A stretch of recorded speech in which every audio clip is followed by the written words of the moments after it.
Bonjour et bienvenue à ces rencontres de l'agence. Il me revient de vous accueillir avant de laisser la parole à notre président Francis Vercamer, en étant encore désolé du petit contretemps de la dernière fois. Mais cette salle a subi un petit problème technique. Le 23 janvier, date de la précédente date fixée. Voilà. Les rencontres de l'agence sont des rendez-vous mensuels qui sont organisés par l'agence et qui abordent une thématique spécifique et toujours en lien avec l'aménagement, le développement du territoire. C'est un temps de partage de connaissances, des travaux que nous menons, mais c'est aussi l'occasion de croiser nos regards sur un certain nombre de sujets. Aujourd'hui, une rencontre un peu particulière, c'est le début de l'année, c'était le temps des vœux quand on a envisagé la première séance, mais aujourd'hui c'est un peu tard. Une rencontre qui est co-organisée avec la ville de Lille, et je voulais particulièrement remercier Patrick Pincé et les élus de la ville de Lille de nous accompagner sur cet événement, et Gaëtan Chep qui nous fait le plaisir d'être présent avec nous au niveau de l'organisation. Imaginons nos futurs, un titre fort. J'ai vu ce matin sur la façade de la Melle, on peut lire la métropole, imaginez demain, sur la vitrophanie de la Melle. Je me dis qu'on l'a fait et l'agence était rendez-vous sur imaginons le demain, imaginons le futur. Alors une rencontre qui a pour objectif d'interroger la manière dont on construit nos villes et nos territoires, avec en toile de fond le changement climatique, la crise environnementale et bien évidemment la rareté de plus en plus importante de nos ressources. Avec dans l'idée du sol comme support d'aménagement, mais également comme ressource, c'est ce qui est au cœur des réflexions, notamment le sujet de la zéro artificialisation nette dans le cadre de la loi climat et résilience, tout en intégrant les évolutions démographiques et sociétales qui constituent un des vecteurs principaux des mutations en cours. Alors, les propos de cette rencontre portent également sur la convocation de nouveaux récits, d'imaginaires qui accompagnent les transitions et les transformations qui sont aujourd'hui nombreuses et en cours et qui nous permettent de nous projeter collectivement vers l'avenir. C'est ce que nous verrons tout à l'heure à travers quelques situations. Alors cet après-midi, il est proposé de croiser deux approches qui se font un peu écho et qui re-questionnent chacune le nouvel imaginaire urbain, tout en proposant des angles et des formats différents. Je voulais pour cela remercier Philippe Biwix, notre grand témoin, qui nous fait le plaisir de venir de Paris, qui est directeur général de l'AREP, ingénieur et spécialiste des questions des ressources non renouvelables et des enjeux technologiques associés. Remercier également Philippe Paoli, qui est notre complice sur ce grand projet-là de longue date. Pour revenir sur M. Biwix, il est l'auteur de plusieurs ouvrages, notamment son dernier livre, La ville stationnaire, comment mettre fin à l'étalement urbain. L'idée, c'est pas de figer non plus les villes, bien évidemment, mais de les transformer et de les embellir. C'est le guide un petit peu de cette pensée. Et puis, dans un second temps, nous aurons la présentation des travaux de l'agence. Imaginons nos futurs. C'est la manière dont on a appelé toute cette réflexion qui nous a permis de penser un certain nombre de situations. On vous en présentera deux, en tout cas les travaux de ce que les collègues de l'agence. Encore merci à Annabelle et à Sylvie pour tout l'engagement et puis l'ensemble des collègues qui ont contribué à tout ce travail-là. En tout cas, merci, bienvenue et puis très bonne séance, parce que tout compte fait, c'est un cinéma, donc je dis très bonne séance. Et on aura des petites pastilles vidéo également pour visualiser la manière dont on imagine le futur de notre métropole sur un certain nombre de scénarios. Voilà, je vous souhaite une bonne soirée. Je vais laisser la parole à M. Vercamer, qui est président de l'Agence de développement et d'urbanisme et vice-président de la métropole européenne de Lille.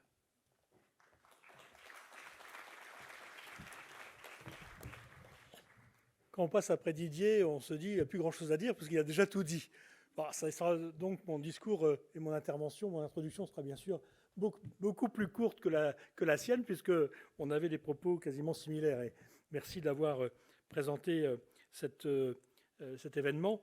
D'abord, merci à toutes et tous d'être présents. Je vois que la salle est bien remplie et c'est tant mieux. C'est un sujet effectivement important, d'actualité. qui, comment dirais-je, préfigure l'année 2024 qui vient de démarrer, en tout cas pour ce qui concerne un certain nombre de collectivités territoriales, compte tenu de la loi climat résilience. Désolé d'avoir dû reporter la manifestation, puisque vous le savez, elle était prévue il y a quelques jours, et malheureusement un incident technique nous a obligés à reporter à aujourd'hui, et je vois que vous avez pu le noter sur votre agenda puisque vous êtes présent. Je tiens bien sûr moi aussi à remercier la ville de Lille qui est co-organisatrice de cet événement et qui nous accueille dans ce lieu emblématique de la gare Saint-Sauveur, qui est aussi un lieu qui fait la une de l'actualité régulièrement, compte tenu des recours sur ce site qui sont malheureusement répétitifs.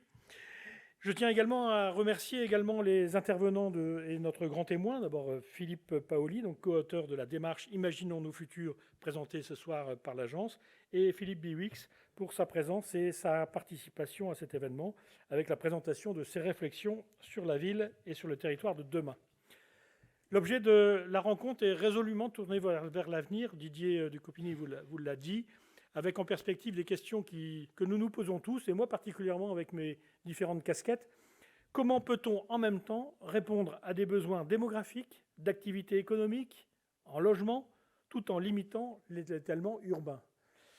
Comment notre changement de regard sur cette ressource fondamentale qu'est le sol ouvre la porte à de nouveaux possibles et nous permet d'imaginer d'autres modèles de développement ? Deux questions extrêmement fortes auxquelles un certain nombre d'élus sont confrontés actuellement et pour lesquelles nous aurons sûrement un certain nombre d'ouvertures et de possibilités ou de propositions pour essayer de résoudre cette quadrature du cercle. Cela me permet de revenir sur le rôle d'ailleurs des agences de l'urbanisme. Les agences sont des acteurs du territoire et des outils partenariaux au service des collectivités. Alors bien sûr, parmi les missions de l'agence, il y a l'observation et l'analyse pour éclairer les politiques publiques. Je peux vous dire que c'est extrêmement important pour l'ensemble des collectivités territoriales ou des structures qui travaillent sur le territoire. Le partage et la coopération pour faire émerger des projets communs. Et puis, bien sûr, l'accompagnement des territoires et des acteurs, dont les élus, il y en a plusieurs dans la salle, j'en ai vu tout à l'heure, pour alimenter et faire converger les réflexions.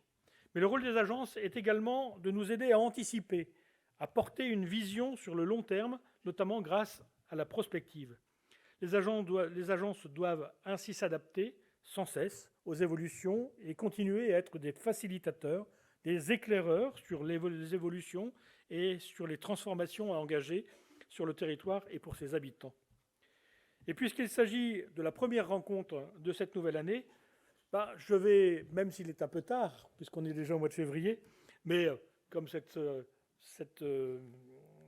événement a été reporté, je tiens à exprimer mes voeux pour toutes et tous, bien sûr pour cette nouvelle année 2024. Les vœux, bien sûr, de l'agence et de l'ensemble du personnel qui, vous le savez, est extrêmement impliqué sur ces questions d'urbanisme notamment et de développement. Que cette année soit le reflet, bien sûr, de notre engagement commun en faveur d'un développement de notre territoire harmonieux et durable. Que chaque projet que nous entreprenions contribue à façonner la métropole innovante, inclusive et résiliente. Puissons-nous continuer à travailler avec passion et détermination pour répondre aux défis complexes de notre territoire, aux enjeux aussi, bien sûr, et offrir des solutions qui améliorent la qualité de vie de nos concitoyens. C'est quand même l'objectif que l'on doit se fixer toutes et tous. Ensemble, construisons l'avenir de cette métropole avec créativité, responsabilité et surtout solidarité. Malheureusement, un mot qui est un peu perdu de sens parfois quand on écoute les uns et les autres. Que 2024 soit marqué par la réussite de nos initiatives et le renforcement de notre impact positif sur la communauté. Que notre agence de l'urbanisme de Lille Métropole demeure un moteur d'initiatives novatrices et un acteur clé du développement harmonieux de notre territoire. Je vous souhaite une bonne soirée à toutes et à tous pour cet événement si important à mon sens.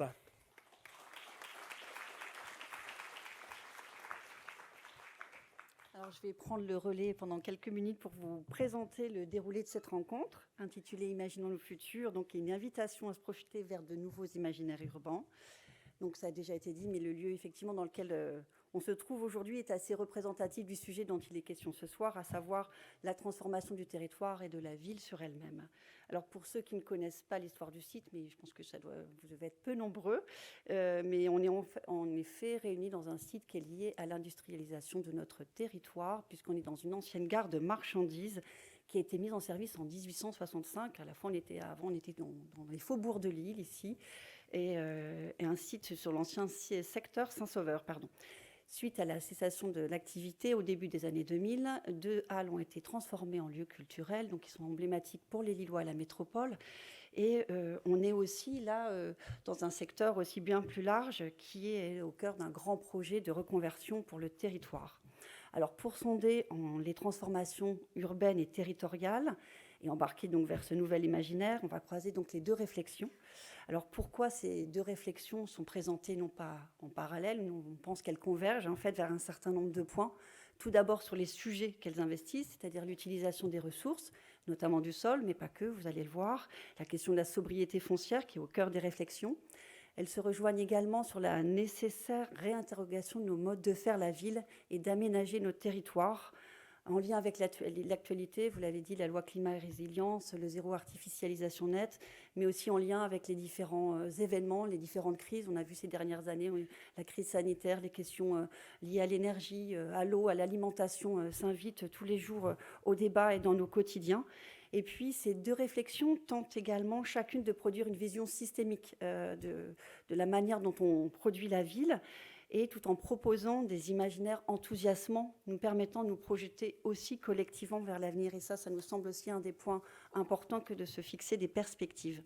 Et donc pour cela, on va prendre 2 temps, donc un temps d'environ 40 minutes avec Philippe Biwix, une présentation et un dialogue concernant son ouvrage sur la ville stationnaire. Ensuite, embarquement immédiat pour le futur avec la démarche Imaginons nos futurs, qui croise prospective et science-fiction. On va s'accorder une demi-heure et là, on profitera du grand écran pour se projeter en 2051, qui est une perspective, mais aussi une date un chiffre un peu symbolique. Et ensuite, nous aurons un temps d'échange d'une 20aine de minutes, tous ensemble sur la scène, pour répondre à vos différentes questions. Voilà, donc si vous souhaitez poursuivre les échanges, vous le savez, bien entendu, il y a un moment convivial aussi qui est prévu dans le bistrot Saint-Saul, juste à côté. Donc je vous propose de passer tout de suite maintenant à la partie suivante, donc la présentation et le dialogue avec Monsieur Philippe Biwix, que j'invite à me rejoindre sur scène.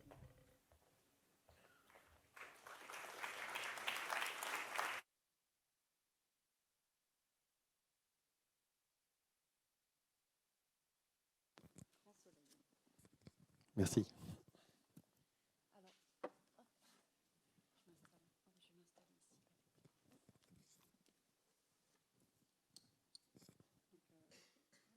Pardon. Vous avez été présenté plusieurs fois. Moi, je vais juste rajouter encore quelques petites choses. Donc, vous êtes ingénieur spécialiste donc, des ressources non renouvelables. Vous avez été exercé également en tant que conseil auprès des différents secteurs industriels, comme les transports, l'énergie, la construction. Donc, vous êtes directeur général de l'AREP, qui travaille sur plusieurs échelles, architecture, projet urbain, programmation, ingénierie du territoire. Et puis, vous êtes bien sûr en parallèle auteur de plusieurs essais sur les questions environnementales. On dit que vous êtes aussi le promoteur des low-tech. En tout cas, vous êtes présenté aussi... Vous êtes intervenu de nombreuses fois sur ces sujets. Puis d'ailleurs, on peut voir de nombreuses interventions de vous sur le web. Moi, je n'ai pas compté, je ne sais pas toutes comptées, mais je pense qu'il y en a plus de 200 sur des questions très, très diverses, mais qui se rejoignent tous sur la question de l'industrie, la préservation des ressources, le low-tech, le mensonge de la croissance verte, les limites du recyclage et même l'usage du numérique à l'école. Je pense que c'était au moment du confinement. Et puis, vous êtes ici ce soir donc, pour nous parler d'un ouvrage, qui est le dernier ouvrage que vous avez publié, que vous voyez apparaître à l'écran, qui s'intitule « La ville stationnaire, comment mettre fin à l'étalement urbain ». Donc là, c'est un livre qui élargit encore plus le regard, puisqu'il croise différentes questions. Bien sûr, les questions environnementales, mais également rattachées au sujet d'urbanisme, à l'architecture, à l'aménagement du territoire. Et vous avez d'ailleurs coécrit à 3 cet ouvrage, donc avec Clémence De Selva, qui est architecte associée de l'agence Selva et Mojan, et Sophie Janté, aménageur, directrice de l'OIM de Bordeaux Aéroparc. Donc une vision vraiment transversale des différents enjeux. Et puis, bon, on va découvrir, il s'agit d'un ouvrage exploratoire qui porte à la fois un regard analytique, un regard critique, mais qui propose également des pistes de solutions et même une vision que vous allez nous partager. Alors, pour entrer tout de suite dans le vif du sujet, j'ai une première question, parce qu'on va dérouler un peu l'ouvrage. Pouvez-vous revenir donc sur le point de départ de votre ouvrage, c'est-à-dire sur les constats que vous formulez sur la manière dont on construit nos villes, dont on aménage nos territoires, et puis tout de suite peut-être désamorcer ou expliquer ce qu'est le concept de ville stationnaire, qui est un peu le postulat de votre ouvrage.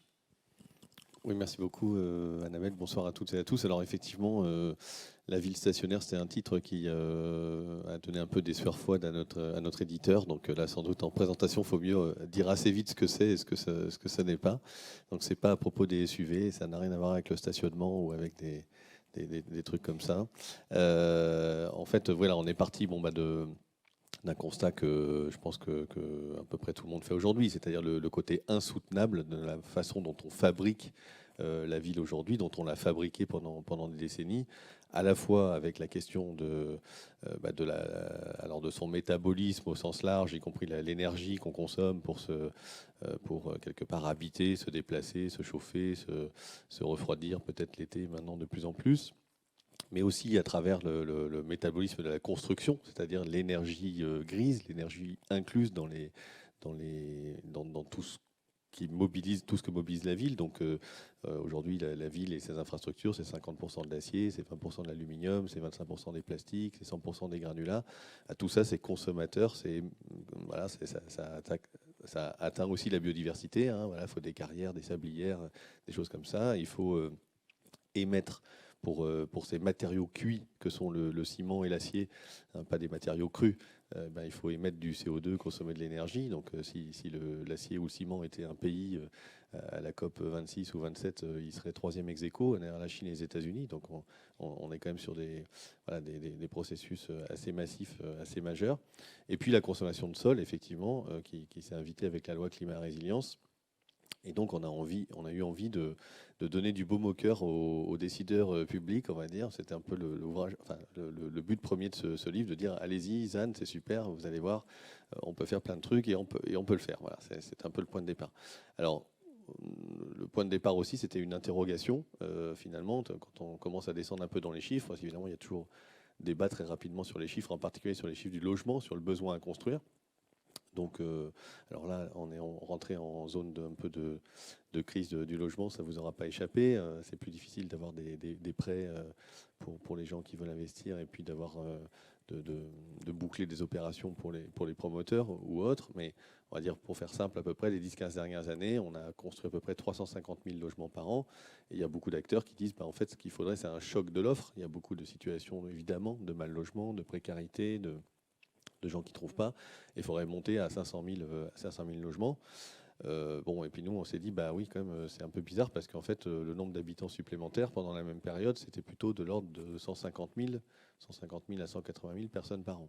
Donc, on comprend qu'il y a des phénomènes, des besoins à remplir, mais en même temps, vu de la planète Mars, c'est quand même un peu hallucinant parce que un habitant supplémentaire, il faut mettre 2 logements en chantier et ça suffit encore pas.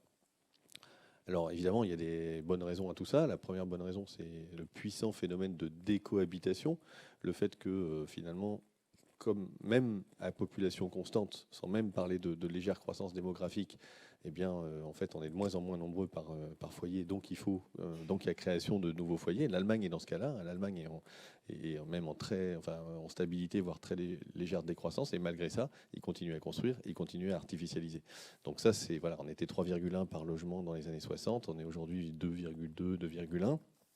Ça atteindra sans doute un peu ses limites, mais voilà, ça c'est le premier puissant levier. Puis il y en a un deuxième, celui-là qui nous a un peu plus étonné, même si la puissance publique, elle aussi, avait commencé à s'emparer de ce sujet-là, c'est le fait qu'on produit du vacant. Alors c'est un phénomène un peu étonnant. Alors c'est pas con. Évidemment, on produit pas on fait pas des logements vacants pour le plaisir qu'ils soient vacants. Mais on construit d'un côté et on vide d'un autre. Et donc pour se donner encore un ordre de grandeur, sur les 350 000 logements qui viennent augmenter le stock de résidences en France chaque année, ça correspond à 250 000 résidences principales, 50 000 résidences secondaires et de tourisme et 50 000 vacants. Donc Donc on a augmenté chaque année le stock de vacants. Aujourd'hui, on est à peu près à 3 millions, 3 millions 100 de logements vacants. Et donc, voilà, ça c'était un peu l'étonnement de départ. Et on s'est dit, mais c'est pas possible. Enfin voilà, c'est quand même comment on a pu inventer un système pareil où, grosso modo, il faut continuer à construire toujours plus pour continuer à vider ailleurs. Et donc, ça nous a ouvert des questions sur la métropolisation, etc. Et puis, évidemment, la question voilà, j'en reviens à la ville stationnaire, cette idée de... Alors, qu'est-ce que ça veut dire stationnaire? En fait, on est reparti de penseurs du 19e siècle. Alors, au 19e siècle, les économistes étaient beaucoup moins optimistes qu'au 21e siècle. Allez, ils voyaient tous la fin de la croissance. À un moment, c'était pas possible. Cette croissance économique qu'ils avaient commencé à sentir, qu'on comptait pas de la même manière, parce que le PIB, il est inventé plus tardivement, mais ce développement des forces productives, allez, pour faire un peu de marxisme, voilà, la plupart des économistes, ils voyaient une fin. Alors, Ricardo, Malthus, ils pensaient que ça venait... tous les deux, ils étaient assez d'accord. Ils pensaient que ça allait venir de la limite des rendements agricoles. À un moment, on n'arriverait plus à extraire assez de rente quelque part du fonctionnement agricole. Et puis, du coup, ça allait avoir des impacts sur le reste de l'économie. Marx, lui, encore une fois, pardon, hein, je ne suis pas particulièrement marxiste, hein, mais Marx, lui, il voyait ça dans l'érosion des taux de profit. Peut-être pour ceux qui ont fait des études d'économie dans les années 80, avec les quelques profs qui restaient, voilà, ça vous dira peut-être quelque chose. Donc voilà, chacun voyait un petit peu cette idée-là. Et John Stuart Mill, qu'on est en train de redécouvrir un petit peu pour d'autres écrits aussi, pas forcément ses écrits uniquement économiques, mais aussi voilà, il était par exemple féministe avant l'heure, il était pour le droit de vote des femmes au milieu du 19e siècle, c'est assez intéressant. Il paraît que sa femme écrivait avec lui d'ailleurs. John Stuart Mill, lui, en fait, c'est un des rares à avoir pensé un état stationnaire de l'économie qui pouvait être non pas un truc horrible qui allait nous tomber dessus, mais finalement un état potentiellement désirable. C'est-à-dire passer à un certain niveau de richesse, et bien finalement, on pourrait atteindre un état stationnaire, ne plus avoir de croissance, et ça n'empêcherait pas le progrès humain dans les arts, dans les sciences, dans la culture, et que voilà, ça pourrait très bien fonctionner comme ça. Alors, on pourrait discuter si c'est possible ou pas, mais en tout cas, c'était sa vision. Et donc nous, on a transcrit cette vision-là à l'échelle urbaine en se disant, mais finalement, mais ouais, c'est un peu pareil, finalement, les villes, est-ce qu'elles ont pas vocation à croître éternellement? Ça ne peut pas fonctionner. Il y a un moment où, si on continuait à artificialiser au rythme, bon, normalement, où on a artificialisé depuis 1980 jusqu'à aujourd'hui, pour rester sur les statistiques les mieux maîtrisées, bah, voilà, en quelques siècles, en fait, toutes les villes se seraient rejointes, et puis voilà, l'ensemble des terres agricoles de France et de Navarre seraient couverts de supermarchés, de ronds-points, de lotissements et de gigafactories. Donc, bon, à un moment, ça ne peut pas fonctionner comme ça, donc ça va bien s'arrêter. Le plus tôt, sans doute, sera le mieux. Mais voilà, il y a eu donc cette idée-là de ville stationnaire qui serait une ville qui ne grignoterait plus finalement les espaces naturels ou agricoles autour d'elle, mais qui pourrait continuer quelque part à faire du progrès urbain, pour prendre un peu l'équivalent de Mill. Et donc voilà, qui se transformerait, qui s'adapterait, qui se réparerait, qui s'embellirait, que sais-je, mais qui serait finalement figé dans des limites. Alors là, oui, effectivement, on est dans cette question de l'étalement urbain. Vous avez aussi évoqué dans votre ouvrage certaines promesses de solutions aussi pour, d'un côté, effectivement, limiter l'étalement urbain, mais pour réduire les impacts environnementaux des villes et en profiter peut-être dans votre ouvrage aussi pour déconstruire certaines idées reçues ou certaines tendances en fait qu'on voit émerger aussi aujourd'hui et ces dernières décennies sur la question de la smart city, de la densité ou l'éco-construction. Est-ce que vous pouvez nous en dire plus en fait sur peut-être les limites peut-être de ces... Oui, alors en fait, une partie de l'ouvrage est vraiment consacrée à se dire finalement toutes ces pistes, est-ce qu'elles vont fonctionner ou est-ce qu'elles vont fonctionner à la hauteur ou à la vitesse de nos espérances. Et donc c'est vrai que la question de la densification ou de faire des villes suffisamment denses, c'est quelque chose qui apparaît assez tôt, à la fin des années 80, début des années 90. Des chercheurs australiens, Newman et Kenworthy, je suis sûr que beaucoup de gens connaissent ça à l'agence, cette fameuse courbe qui en fait liait finalement la densité des villes, l'usage automobile et donc derrière les émissions de CO2 ou la consommation d'énergie des ménages. Donc sans grande surprise, évidemment, dans les villes européennes ou japonaises très concentrées, il y avait moins d'usage de voitures. Et puis, dans les îles américaines, et puis l'Australie était un peu entre les deux, parce qu'ils étaient australiens. Voilà, donc s'est installé un peu cette idée que finalement, en faisant des villes plus denses, on allait avoir aussi des transports en commun plus pertinents, pertinents aussi d'un point de vue économique, qu'on allait économiser du sol. Et donc, globalement, voilà, finalement, c'est installé dans les politiques publiques depuis 20-30 ans. L'idée que voilà, la ville dense, c'est la ville écolo, quoi. Enfin, la ville écolo, c'est la ville dense plutôt. Voilà. Et nous, ce qu'on a commencé à dire, c'est on a dit ah là là, attention, bah oui, bien entendu, c'est mieux de faire un petit collectif plutôt que des maisons. C'est mieux évidemment d'essayer de densifier là où on le peut. Mais attention, il y a sans doute ce que Ivan Illich appelait dans les années 70 un seuil de contre-productivité. C'est-à-dire qu'il y a un moment, trop de densification, ça devient contre-productif et ça devient même contre-productif d'un point de vue écolo. Et notamment sur la question des ressources, c'est-à-dire que quand on va densifier, on va monter en hauteur au le foncier en cœur de métropole est devenu plus cher. Et quand vous montez trop en hauteur, il faut descendre les fondations, il faut avoir des systèmes d'ascenseurs, de surpresseurs, des parties qui sont perdues pour les circulations, etc. Je vous passe un peu tous les détails, mais et effectivement, il y a un moment où le truc fonctionne moins bien. Et puis, la densité aussi, et je pense qu'on le vit un peu dans les grandes métropoles avec peut-être une sorte de crise de l'investissement, si je puis dire, elle provoque aussi des besoins d'infrastructures, de transport, de livraison, etc., qui deviennent un peu hors d'échelle. Et puis, il faut descendre toujours plus en profondeur pour tirer des métros. Il faut avoir des infrastructures d'arrivée, d'accueil, etc.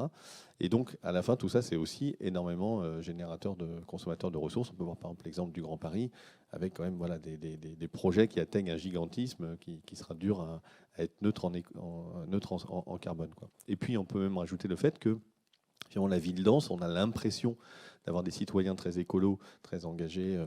Ils n'ont pas de voiture, ils baladent à pied, ils consomment finalement peu de sol, peu de ressources. Ils habitent souvent dans des endroits plus petits, voilà. Donc c'est intense en usage des mètres carrés. Mais en même temps, finalement, ils cliquent sur Internet et ils se font livrer, quoi. Et donc, à l'extérieur de la métropole, on a aussi toutes ces installations de centres logistiques, de data centers, etc., qui nourrissent finalement l'hyperurbain. Et donc, finalement, on a un peu honni l'habitant du périurbain qui était avec sa méchante voiture diesel et sa consommation de sol à cause de son petit jardin. Et en fait, non. Enfin, c'est pas, voilà, on peut aller chercher des mécanismes. On peut trouver de l'écolo partout et de l'écolo pas partout. Donc voilà, c'est un peu cette idée de dire attention, jusqu'où est-ce qu'on va dans la densification ou jusqu'où est-ce qu'on va dans le fait de rechercher des grandes villes. Alors, la Smart City, c'est en quelques secondes, maintenant je regrette presque d'avoir fait ce chapitre parce que je me dis la Smart City est presque morte, enfin en tout cas en Europe, Google a jeté l'éponge en 2020 sur sa Smart City à Toronto. Mais cette promesse technologique, elle est toujours un peu là, quoi. Alors maintenant, c'est l'IA. Peut-être il y a 3-4 ans, on aurait dit c'est la blockchain. Il y a 3-4 ans, c'était la Smart City. Bon, cette idée qu'en fait, en technologisant la ville, on allait avoir des voitures autonomes qui allaient se recharger avec des panneaux solaires, des smart buildings qui récupèrent même l'énergie des batteries de voitures au moment de la consommation de l'hyperpointe. Enfin, voilà, il y avait toute une articulation de mobilité et d'infrastructures urbaines, et que grâce à ça, en fait, on allait réussir finalement à adoucir le bilan métabolique des villes. En fait, on se rend compte aujourd'hui que d'abord, la ville, elle a un gros inconvénient, c'est qu'elle est déjà là. Et donc, en fait, il faut d'abord s'occuper de ce qui est là. Et en fait, c'est pas du tout évident. Voilà, on peut faire un smart building, une opération un peu emblématique à gauche à droite, mais c'est toute la transformation de l'existant qui est problématique. 90% de la ville de 2050, elle est déjà là. Peut-être même plus que 90% si on fait la ville stationnaire. Mais et puis que l'efficacité technologique, elle a aussi d'autres contraintes. C'est-à-dire que souvent, par exemple, elle crée de l'effet rebond. Des systèmes plus efficaces, on va générer de la consommation supplémentaire du fait même que c'est plus efficace. Et puis quand on regarde les cas d'usage environnementaux, la Smart City, finalement, on met beaucoup de choses derrière ça. Mais finalement, c'est à la fois des caméras de surveillance et puis, je sais pas, de détection de comportements un peu bizarres, par exemple. Mais quand on reprend vraiment les questions d'usage écologique ou environnementaux, là, on trouve moins de choses, quoi. On trouve des poubelles connectées qui vont optimiser les tournées de ramassage, par exemple, en se disant que Peut-être voilà, sur le tri sélectif, ça permettra d'aller chercher que les containers qui sont pleins de verre ou de carton ou de papier. Bon, voilà, en fait, quand on met en face la dépense écologique pour gérer les données, fabriquer les capteurs, etc., bah, le rapport coût-bénéfice est pas du tout, est pas du tout évident. Et alors sur l'éco-construction, on n'a rien du tout contre l'éco-construction, bien entendu, on adore l'éco-construction, c'est super, mais ce sur quoi on a voulu alerter, c'est l'idée de dire attention, si on veut continuer à construire autant, mais qu'on éco-construit, bah, est-ce que ça marche, quoi? Est-ce que ça reboucle finalement? Et en fait, ce qu'on a essayé de montrer, c'est que c'est pas pour rien qu'au 19e siècle, grâce au charbon, grâce à la fabrication d'acier, au convertisseur Bessemer, grâce à l'invention du ciment Portland, quelque part, on s'est extrait des limites surfaciques du territoire. Parce que voilà, grâce aux énergies fossiles, grâce à des ressources fossiles, des ressources non renouvelables, et ça a permis de toute cette croissance et de construire plus et de construire plus vite. Et qu'aujourd'hui, on veut se réinscrire dans les limites planétaires en se disant c'est super, je vais faire du biosourcé, du géosourcé, hein, donc des biomatériaux ou bien des matériaux issus de la terre, de la pierre, enfin retrouver finalement un peu des... Alors évidemment avec du progrès technologique entre les deux, hein, donc c'est super, mais voilà, si on veut faire ça, finalement on se retrouve à nouveau contraint avec des limites surfaciques, et en particulier le bois. Hein, c'est-à-dire que évidemment là c'est la solution la plus facile, le bois, parce que voilà, on a eu des tels progrès dans le lamellé croisé que maintenant on peut faire 10 étages, 15 étages en structure bois. Donc le bâtiment écolo, c'est finalement je construis en bois puis je mets des panneaux solaires en haut, quoi, je caricature un peu. Non, en fait c'est plus compliqué que ça. Puis finalement les forêts, on s'aperçoit qu'elles ne sont pas trop en forme en réalité, et qu'on va peut-être pas pouvoir sortir exactement ce qu'on espérait sortir. Et donc voilà, c'est un peu on a fait un peu le tour comme ça d'un certain nombre de solutions ou d'idées, en disant attention, si on ne change pas une partie du logiciel de départ, c'est-à-dire qu'est-ce qu'on construit, pourquoi on a besoin de construire, eh bien les solutions, je dirais, techniques sont loin d'être évidentes. Voilà, ce qui est intéressant, c'est que vous élargissez à chaque fois le regard pour pouvoir remettre ça en perspective. Alors, il y a un sujet qu'on n'a pas encore abordé, et dont on a parlé au début et qui est au cœur de votre propos, c'est aussi donc la question du sol et de l'étalement urbain. Donc, face à l'étalement urbain, le ZAD, inscrit dans la loi climat et résilience, donc, apparaît comme une solution pour répondre aux enjeux majeurs face à l'artificialisation des sols. Seulement, dans votre ouvrage, vous allez plus loin, puisque vous introduisez le zéro artificialisation brute, qui est un concept qu'on a aussi développé. C'est pour ça que ça nous intéresse aussi de vous entendre sur ce sujet. Alors pourquoi pousser le curseur? Alors, d'abord, en première action, donc on salue la prise de conscience publique qui a amené finalement à ce dispositif dans la loi climat et résilience. Après, on pourrait discuter pendant des heures très probablement des détails de mise en œuvre qui évidemment font tout dans le cadre de cette loi comme dans beaucoup de cas, mais on a voulu juste un peu se redire les choses finalement de quoi on parle exactement. Zéro artificialisation nette, qui n'est pas facile à prononcer par ailleurs, hein, en fait, c'est l'équivalent territorial du zéro émission nette. En fait, on a une trajectoire aussi d'émissions nettes. Hein. En 2050, on doit considérablement réduire nos émissions de CO2 avec un certain nombre de dispositifs. Et puis, il restera des émissions résiduelles quand même, un peu, voilà, ne serait-ce que dans l'agriculture, dans d'autres domaines. Et il y a des puits de carbone qui sont capables... Voilà, si on descend suffisamment bas, d'absorber dans les sols, dans les océans, etc., d'absorber le CO2 qui reste pour éviter qu'on continue à augmenter les concentrations dans l'atmosphère. Très bien. Ces puits de carbone, si on n'abîme pas trop la biodiversité, si on n'abîme pas trop les océans, si on a des pratiques agricoles correctes, ils peuvent marcher pendant très très longtemps. Le puits de carbone océanique qui finit par faire, qui capte du CO2 dans l'atmosphère, qui fabrique des petites coquilles et qui tombe au fond, et puis ça fait à la fin des falaises de calcaire ou des trucs qu'on va retransformer après pour faire du ciment. Ça marche pendant des millions d'années, littéralement. Donc il n'y a pas de souci à imaginer quelque chose où on a des émissions résiduelles et puis une compensation quelque part par les puits de carbone. Quand on passe sur la question de l'artificialisation des sols, ça marche un peu moins bien cette vision-là, parce qu'évidemment, on part d'un principe qu'on va considérablement réduire également le flux d'artificialisation. Donc voilà, on divise par 2 d'abord dans la première période. Après, on ne sait pas trop, on verra, mais j'imagine que voilà, l'idée était de dire on allait à nouveau réduire un peu plus, j'en sais rien, diviser par 2, par 3, par 4, que sais-je, période par période. Et puis, ce qui reste, l'artificialisation résiduelle, on va la compenser, on va faire de la renaturation. Alors la renaturation, personne ne sait trop ce que c'est. Il faut relire Rousseau, l'état de nature, tout ça, mais globalement, il y a quand même, voilà, l'idée c'est que voilà, la loi a dit, c'est facile, la renaturation c'est l'inverse de l'artificialisation, donc c'est facile à compter. Bon, ça se mérite là. Une fois qu'on a dit ça, on n'a pas dit grand-chose, mais le problème c'est qu'en fait, on va travailler sur un stock. On va travailler sur un stock de friches déjà anthropisées, d'endroits qui sont déjà artificialisés, sur lesquels on va compter aussi pour pas trop artificialiser, évidemment, parce qu'on va d'abord aller sur des sols artificialisés. Donc en fait, nous on s'est dit, il y a quand même un problème, c'est qu'il y a un moment, il n'y aura plus de flux de renaturation. C'est pas possible, puisqu'il n'y aura plus de stock à renaturer, à moins que ce qu'on construit aujourd'hui, ce soit les friches de demain. Mais alors là, ça veut dire qu'on est complètement fou et que la manière de planifier la ville n'est pas du tout la bonne, parce qu'on ne va pas fabriquer, ou de se dire que ce qu'on a fait il y a 10 ans ou 20 ans va devenir des friches. Et donc, du coup, voilà, on a dit que, en fait, très très vite, tout ça, ça allait se transformer tout simplement en zéro artificialisation tout court, parce qu'il y aurait rien à mettre en face, voilà. Et qu'à la limite, c'était plutôt une bonne idée. Alors, on pourrait contester le fait qu'il y a besoin d'arrêter cette artificialisation, parce que d'ailleurs, elle est plutôt vue comme une logique d'atteinte à la biodiversité. En fait, la biodiversité, on sait qu'il y a plein d'autres manières d'y faire de l'atteinte, à commencer par un certain nombre de pratiques agricoles. Bon, et après, effectivement, les infrastructures vont un peu découper, etc. Mais pour moi, c'est d'abord une histoire de résilience. C'est une histoire de résilience, c'est-à-dire que jusqu'à présent, jusqu'à il n'y a pas très longtemps, c'était pas très grave d'artificialiser des terres agricoles, parce que finalement, les rendements augmentaient. On avait même trop. Il y a eu des quotas, voilà, qui ont fini par sauter, etc. Mais on était en surproduction et on était plutôt en déprise agricole. Donc, finalement, on avait de quoi faire et pourquoi pas artificialiser, en faire autre chose. Mais cette équation-là, elle a changé très récemment. D'abord parce que les rendements n'augmentent plus vraiment.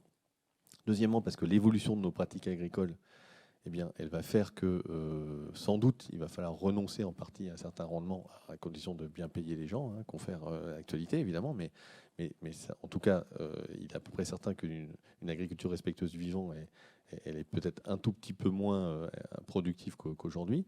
Et puis, il y a le changement climatique qui s'invite aussi, qui va venir perturber fortement un certain nombre de cultures dans un certain nombre de régions.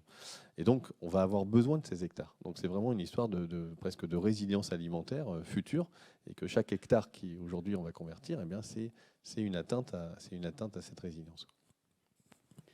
Donc là, on arrive sur la question de l'échelle aussi territoriale. On voit que si on imagine appliquer les ZAB, cela traiterait que les conséquences et non la cause de l'étalement urbain. C'est pourquoi vous plaidez aussi dans votre ouvrage pour réduire à la fois le volume de construction, les surfaces artificialisées, en re-questionnant notre rapport au grand territoire, notamment le phénomène de métropolisation, notamment.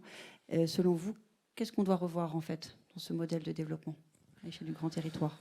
En fait, je reviens sur mon histoire de stock tout à l'heure en disant 250 000 résidences principales, 50 000 vacants, 50 000 résidences secondaires. En fait, les 50 000 vacants, pourquoi est-ce qu'il y a cette augmentation ? Pourquoi il y a eu cette augmentation du nombre de logements vacants ? D'abord, ils ne sont pas vacants pour rien, ces logements. Ils sont vacants parce que ce sont des passoires thermiques, parce qu'ils sont dans des petits villages sur la route principale traversée par les camions, parce qu'ils n'ont pas la baie vitrée comme il faut, parce qu'ils n'ont pas le jardin, etc. Bon, il y a des raisons à tout ça. Mais il y a une raison aussi, c'est effectivement la métropolisation. Alors, la grande ville, elle a toujours attiré, je veux dire, au XVIIe siècle, les Auvergnats montent faire porteur d'eau à Paris et les Bretonnes montent faire nourrice. Donc c'était un peu genré à l'époque, je suis désolé pour l'exemple, mais c'était comme ça. Donc voilà, on monte de la petite ville ou de la campagne quelque part pour faire des études, pour faire carrière, pour trouver un job, etc. Donc ça a toujours été comme ça. Mais c'est vrai que la métropolisation, la puissance publique l'a finalement accompagnée, et même presque s'en réjouit, parce qu'il y a eu cette idée qu'effectivement, les grandes villes ou les villes à partir d'une certaine taille, eh bien, ce sont des locomotives économiques, elles sont plus productives, plus créatrices de PIB, elles sont plus fortes dans le concert des nations et dans la compétition mondiale. Et donc il y a eu cette idée que voilà, finalement, et puis elles sont plus écolos, on a dit tout à l'heure que voilà, elles étaient plus denses, etc., donc elles allaient être plus écolos, même si on ne s'était pas trop occupé de leur hinterland autour finalement, et du fait qu'elles devaient s'articuler avec les territoires autour, et que ça c'était consommateur de ressources et d'énergie aussi, mais voilà, et donc on a fait ça. Et donc en fait la métropolisation, elle vide littéralement des villes de taille moyenne, des petites villes, et donc ça crée aussi ce vacant. Et donc si on veut construire moins pour construire mieux, hein, c'est un des paradigmes vers lesquels on doit aller. Alors ça peut paraître un peu choquant, cette idée de sobriété constructive, mais il faut savoir que c'était déjà dans la stratégie nationale bas carbone, hein. Il y avait déjà cette idée que finalement, voilà, d'un point de vue, selon les scénarios de l'INSEE, qu'à un moment, voilà, la décohabitation allait quand même un petit peu se calmer. Finalement, une fois qu'on est à 2, quelque chose, il ne reste plus grand-chose à gratter. Donc on descendait déjà dans la stratégie nationale bas carbone qui est en train d'être révisée à 200 000 logements par an. Voilà. Donc il y avait déjà cette idée de sobriété. Alors personne aujourd'hui, aucun acteur de l'immobilier ou de la construction assumerait ces chiffres, bien sûr. N'empêche qu'ils sont dans une loi qui a été votée et qui a une trajectoire 2050. Et nous, ce qu'on dit, c'est qu'il faut, qu'on peut aller encore plus loin et que cette sobriété constructive, elle permettrait de dégager des moyens aussi pour la rénovation, pour la transformation, pour l'adaptation. Juste un chiffre pour se faire un peu peur, hein, la rénovation thermique, je suis sûr que tout le monde est là-dessus, tout le monde est très intéressé.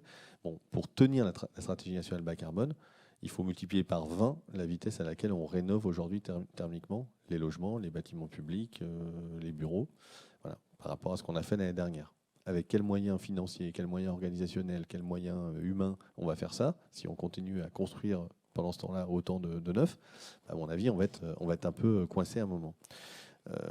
Alors, une fois qu'on a dit ça, en fait, il y a un gisement. Il y a un gisement, puisqu'on voit qu'on a ces 3 millions de logements vacants. Alors, on peut dire non, il y a quand même il y a de la vacance frictionnelle, hein, voilà, des héritages, des travaux, etc. Bon, si on prend que la vacance depuis plus de 2 ans, bah là, on a encore 1 million et quelques. C'est plutôt pas mal, hein, ça fait quand même plusieurs années quelque part d'équivalent de production de logements. On a les résidences secondaires. Alors là, on peut discuter, parce qu'évidemment, il y a beaucoup de petits appartements de ski ou sur la côte. C'est pas sûr que c'est là qu'on va loger des familles ou des gens en recherche. Mais il y a quand même quelques trucs à aller chercher potentiellement, et du logement. Il y en a même en zone tendue, hein, c'est beaucoup de ces résidences secondaires. Il y en a même à Paris, même dans les métropoles. Et puis on a la sous-occupation aussi, sur laquelle je pense qu'on pourra revenir, parce qu'on a 8 millions de logements qui sont sous-occupés dans la définition de l'INSEE.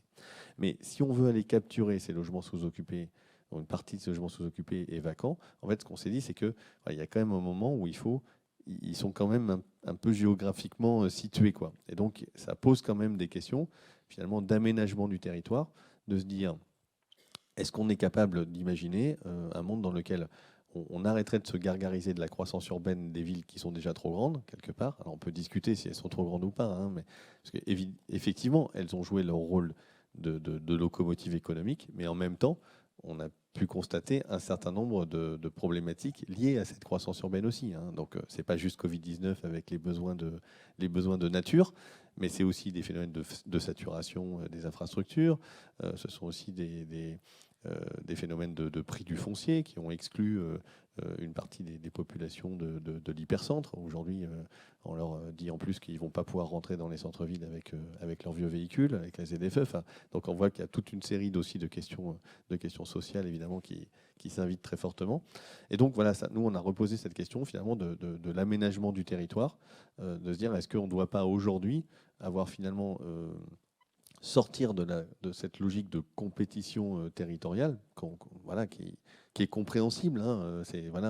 On est élu, on a envie que les gens soient pas sur le carreau, qu'il y ait du travail pour tout le monde, que ça crée de l'emploi. Donc on essaie d'attirer des sièges sociaux, des usines, etc. Des touristes, enfin on peut imaginer tout ça, et que finalement on devrait peut-être passer à une logique différente, de se dire, est-ce qu'on ne va pas vers une logique de coopération territoriale plus grande entre des grandes villes, des villes-mères quelque part, hein, métropolis, hein, et puis les villes autour, villes moyennes, petites villes, bourgs, villages, etc., dans lesquels on puisse imaginer en fait de recréer des centralités, de recréer de l'offre de logement, certes, mais de l'emploi, de la vie sociale, de la vie culturelle, de la vie associative. On s'est amusé à prendre dans le livre l'exemple de Weimar en Allemagne. Alors Weimar, ça doit faire 30 000 habitants à peu près. Donc on se dit, c'est quand même une petite ville, c'est pas terrible et tout. Bon, à Weimar, il faut savoir que il y avait la famille Bach qui jouait le week-end à la messe. Leeds était maître de chapelle.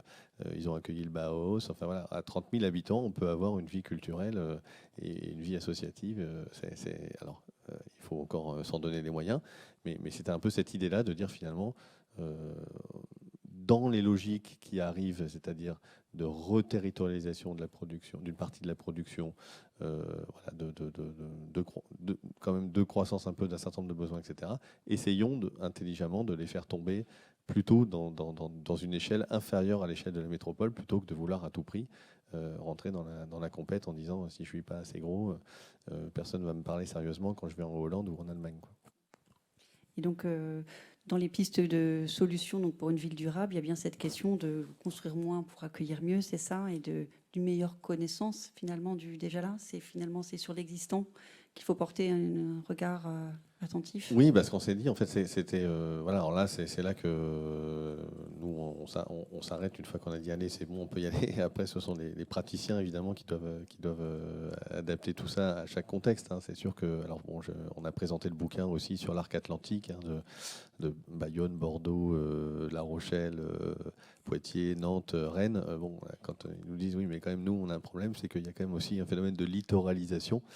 Je ne sais pas si vous le vivez aussi à Lille d'une certaine manière, mais voilà, le fait qu'il y a quand même des endroits qui attirent plus que d'autres et il faut bien gérer ça. Mais effectivement, de se dire que dans ce déjà-là qui est sous-occupé, alors qui est sous-occupé pas seulement pour les logements, hein, qui est aussi sous-occupé pour des bâtiments publics parfois, qui est sous-occupé pour des bureaux, qui est sous-occupé pour des espaces publics, et bien qu'on peut aller trouver un certain nombre de mécanismes pour intensifier l'usage des lieux, l'usage de l'existant, hein. Et donc finalement, moi chez AREP, mes programmistes, je leur dis, vous devez devenir des tueurs de mètres carrés. Votre boulot, ou des tueuses, votre boulot, c'est de convaincre le maître d'ouvrage qu'on peut trouver des solutions intelligentes de multifonctionnalité, de schémas de clés, de schémas d'utilisation pour effectivement faire que chaque mètre carré qu'on va effectivement construire ou transformer, eh bien, d'abord, il va durer, il ne va pas être victime d'obsolescence des lieux, parce qu'il n'y a pas que les objets qui sont victimes d'obsolescence, les lieux aussi, mais il va aussi être bien utilisé, quoi. Alors, il y a des exemples un petit peu extrêmes et pas applicables partout, mais voilà, il y a un exemple célèbre à Noirmoutier, par exemple, où il y a une école, les salles de classe se transforment en juillet-août, pour finalement en logement de tourisme, pour accueillir des touristes. On peut imaginer dans le logement, il y a plein de choses à faire. Il y a des très belles expérimentations sur le béguinage, l'habitat intergénérationnel, l'habitat partagé, alors qui demande un engagement qui n'est pas le même, un accompagnement qui n'est pas le même, quoi. C'est une fabrique de logements ou de logements virtuels quelque part. Qui ne demande pas le même fonctionnement évidemment qu'une promotion. Mais on peut aussi, et même à l'imaginer d'autres choses. Alors, la sous-occupation dont on parlait tout à l'heure, c'est quoi? C'est finalement, la plupart du temps, c'est lié c'est lié au vieillissement de la population, c'est lié un peu à des critères sociodémographiques. Mais c'est finalement une famille qui avait dimensionné la maison, le logement où elle habite pour les 2-3 enfants du foyer. Et puis à un moment, les enfants partent faire des études. Et puis on quitte pas son logement pour ça. Et puis on ne dit pas du tout dans le livre qu'il faut chasser les gens de chez eux, hein, surtout s'ils ont mis 25 ans à rembourser leur prêt immobilier. Mais on peut imaginer que pendant que des enfants sont partis du foyer, vous accueillez dans votre ville étudiante d'autres étudiants qui, eux, se promènent aussi dans la France entière avec Parcoursup. Et donc cette idée-là qui peut paraître un peu un petit peu intrusive, un peu exagérée. Non, oui, je ne vais pas accueillir quelqu'un d'étranger chez moi, je ne sais pas quoi, et puis comment je fais à Noël pour accueillir des petits-enfants. En fait, il faut savoir que quand vous franchissez la frontière ou que vous vous déplacez, il y a des pays où c'est le sport national. En Nouvelle-Zélande, par exemple, l'habitat est assez cher. Tout le monde a chez soi un jeune actif, un étudiant. Donc, c'est des choses qui sont un peu culturelles. Alors, pour les mettre en œuvre, ce n'est pas évident, hein. Est-ce qu'on fait des maisons du projet, dans le périurbain. On peut faire par exemple aussi des transformations avec des rehausses sur des garages, des découpages de maisons ou des découpages de foncier, parce qu'à un moment, peut-être, oui, votre maison elle est effectivement devenue trop grande, elle devient dire à chauffer, vous n'avez pas les moyens de rénover. À un moment, tiens, si vous arrivez à faire une entrée séparée avec un petit, un petit appartement, je sais pas quoi, au rez-de-chaussée ou à l'étage, eh bien, finalement, ça va vous donner aussi les moyens finalement de dégager des moyens économiques pour faire la rénovation complète de votre logement. Donc voilà, il y a plein de mécanismes comme ça qu'on peut imaginer, de transformation douce, de densification douce, d'autres manières d'habiter, d'occuper les lieux. Voilà, on peut avoir des gymnases qui servent aussi de marché couvert. Voilà, il y a plein de choses à imaginer pour effectivement avoir comme terrain de jeu l'immense patrimoine bâti existant. C'est une profonde, effectivement, transformation de nos modes de pensée sur la manière de fabriquer la ville. D'ailleurs, vous dites qu'il ne faut pas forcément chercher à créer donc, des nouvelles utopies urbaines. Il faut être assez pragmatique aussi, dire que les villes idéales sont déjà là. D'ailleurs, derrière ville idéale, est-ce que vous pensez que c'est des villes aussi qui sont désirables aussi ? Oui, alors non, on n'a pas voulu, même si mes co-autrices sont toutes les deux urbanistes, mais moi je ne suis qu'un bourrin d'ingénieur, hein, donc je prends ça avec, avec beaucoup d'humilité. L'idée, c'est évidemment d'abord pas de projeter la ville idéale, ça fait trop longtemps qu'il y a des penseurs qui écrivent des bouquins pour projeter la ville idéale. Le premier, c'est Platon, je pense. Il y avait, donc la ville idéale selon Platon, c'est 5040 citoyens. Alors, c'est que les citoyens, parce qu'on ne compte pas les femmes et les esclaves, bien sûr, hein, mais 5040 citoyens, parce que 5040, c'est 2 x 3 x 4 x 5 x 6 x 7, donc c'est un chiffre hyper pratique, c'est un diviseur. Du coup, si vous dites je veux envoyer un citoyen sur 56 à la guerre, ou je veux 1 sur 35 qui paye ses impôts, ou je ne sais pas quoi, qui fait telle ou telle corvée, c'est pratique parce qu'il a beaucoup de diviseurs. Bon, voilà, donc c'est juste pour vous dire que ça fait très longtemps que, puis si on est trop nombreux, on va créer une colonie, c'est pas grave, on va se mettre à côté.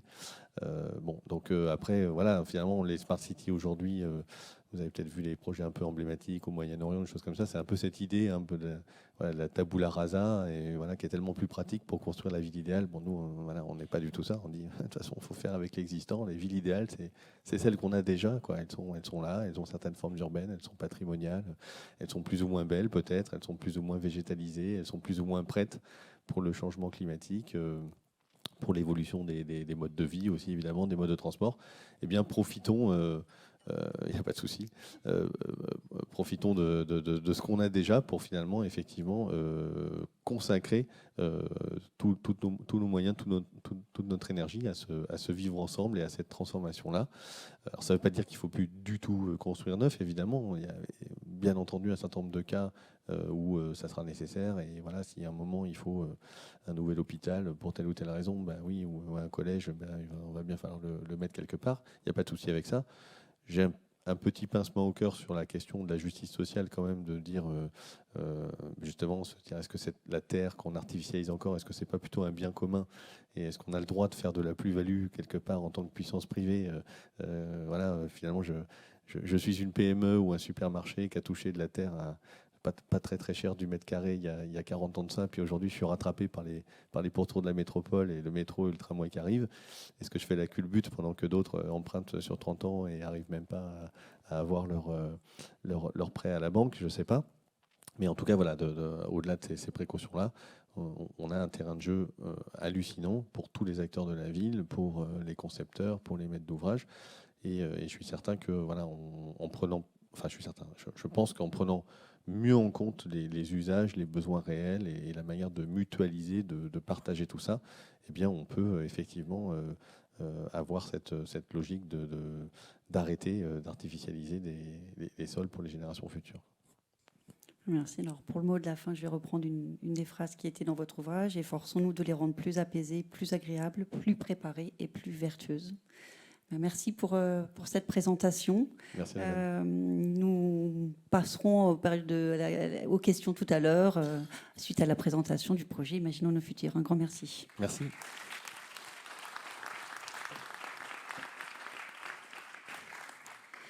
Et donc, pour la suite du programme, je vais passer le relais à Philippe Paoli et Sylvine Guyenne, qui vont vous présenter le projet Imaginons nos futurs développés ces dernières années à l'agence. Prospective et science-fiction, je vous passe la main. Bonsoir à tous. Oui, donc ça fonctionne. Merci pour votre présence ce soir. Comme l'a introduit Annabelle, la démarche Imaginons nos futurs est issue d'un besoin de renouvellement de nos méthodes prospectives, et notamment face aux événements extrêmes auxquels on doit faire face aujourd'hui, qu'ils soient climatiques, sanitaires ou géopolitiques. Ce millefeuille complexe d'enjeux qui sont parfois contradictoires a tendance parfois à entraver notre capacité à agir et à se projeter vers le futur. Or, se projeter vers le futur, c'est tout l'objet de la prospective.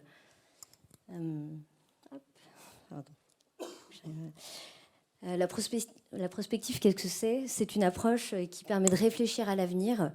Ça permet d'éclairer par le fait qu'on puisse porter le regard sur le temps long. Ça éclaire nos actions du présent, mais également les chemins qui nous mènent vers ces futurs possibles. Et ce qu'on a voulu tester dans cette démarche, c'est finalement comment une représentation des futurs possibles nous re-questionne à la fois sur ce qui nous arrive aujourd'hui, ce qui se profile demain, mais surtout ce que l'on souhaiterait qu'il advienne à l'avenir.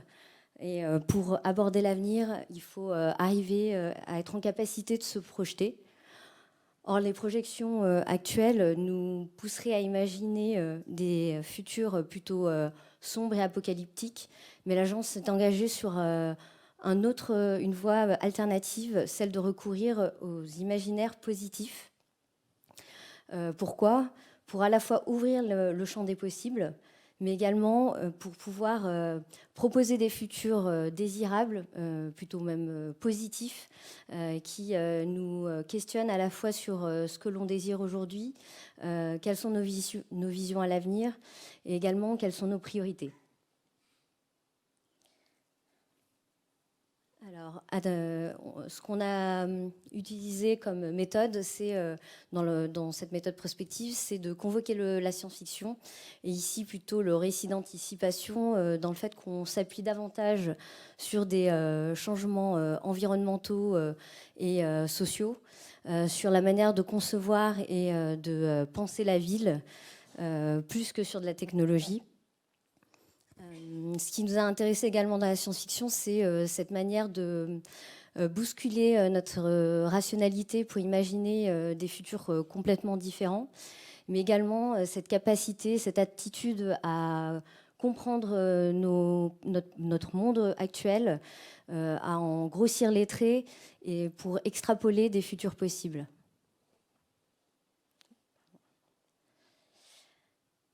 L'autre mécanisme qu'on allait chercher, c'est finalement comment on vient toucher le sensible, mobiliser cette dimension sensible, notamment à travers l'immersion. Par l'immersion, on joue à la fois sur l'empathie, l'identification, et de cette manière, on interpelle l'auditeur et on l'embarque dans des réflexions. Et pour cette partie-là, je préfère peut-être laisser à Philippe vous expliquer un petit peu plus dans le détail. Bonjour. Alors, donc tout le paradoxe en fait de l'exercice prospectif, c'est que par nature, le futur est incertain. Donc, imaginez des utopies, des dystopies, c'est assez facile, il n'y a qu'à regarder la production de Netflix et compagnie. Par contre, imaginez ce qu'on appelle une prototopie. Donc c'est un terme, c'est un néologisme qui a été inventé par Rumpala et qui a été repris par Damasio, qu'on a vu tout à l'heure. C'est beaucoup moins évident. Mais pourtant, il existe plusieurs manières de l'envisager. Alors l'étude que nous vous présentons, là, Sylvie et moi, elle s'est appuyée sur des bases de narrative design. Alors je dis bien des bases, parce que ici, la méthode qu'on a employée, elle propose un sas d'immersion plus large, plus profond. Le narrative design va s'attacher surtout à des artefacts. Là, on va un peu plus loin. Et donc, pour qualifier cette méthode, moi je préfère employer le terme de narration spéculative. Alors, c'est une approche que j'utilise depuis longtemps. dans plein de secteurs de la création, hein, et elle s'appuie, donc elle est articulée sur 2 pivots. Le premier pivot, c'est donc la fabrique de récits d'anticipation, et deuxième pivot, donc c'est la production d'artefacts. C'est là où ça rejoint un peu le narrative design. Donc cette production d'artefacts, en fait, permet de traduire une vision du futur. Alors, on peut utiliser plusieurs types de médiums dans la narration spéculative. Ici, ce qu'on a fait, c'est qu'on a statué sur 2 composantes. La première composante, c'était l'image. Donc, c'est l'image qui permet de donner, avoir une représentation du possible, et donc une visualisation des artefacts dont je viens de parler. Et ensuite, la deuxième composante, c'est le récit. Alors le récit, là, on l'a traduit surtout par des interviews, un style un peu journalistique. Ça permet d'imaginer des parcours de vie, ça permet de projeter des ruptures, d'imaginer les évolutions à travers le temps. Il y aura aussi des courts-métrages que vous verrez après, qui, du coup, vont amplifier ces 2 composantes. Donc, la narration spéculative, en plus d'être un outil de communication, moi, en tout cas, c'est ma vision, hein, c'est surtout un super outil de conception collaborative. Mais surtout, moi, je suis alors, passionné de mythologie. On pourrait discuter des heures là-dessus aussi. Mais moi, je suis convaincu d'une chose, c'est que le réel se transforme différemment en fonction de comment on le raconte. Alors, comment on le raconte ? Donc, comment on le raconte ? Il y a un truc assez important, c'est le ton qu'on emploie. Je vais éviter de faire de mauvaises blagues. Donc, dans mes travaux, moi, ce qui m'amuse, ce qui me motive un peu de manière secrète, c'est de glisser des petites touches d'humour, un peu à la manière des artistes dada ou des artistes situationnistes. L'humour, comme diraient des proches, c'est la politesse du désespoir. Et l'humour, ça aide aussi à pas mal de choses. Ça pique un petit peu, mais ça permet à la fois d'interpeller l'auditeur, de le provoquer, mais surtout aussi d'engager sa conscience critique et sa conscience créative. L'humour, c'est aussi le moyen idéal pour désamorcer un débat, inhiber des crispations, mais c'est aussi un moyen pour aborder des sujets sérieux. Et là, pour le coup, c'est vraiment sérieux, tout en évitant de proposer une vision trop sombre de l'avenir.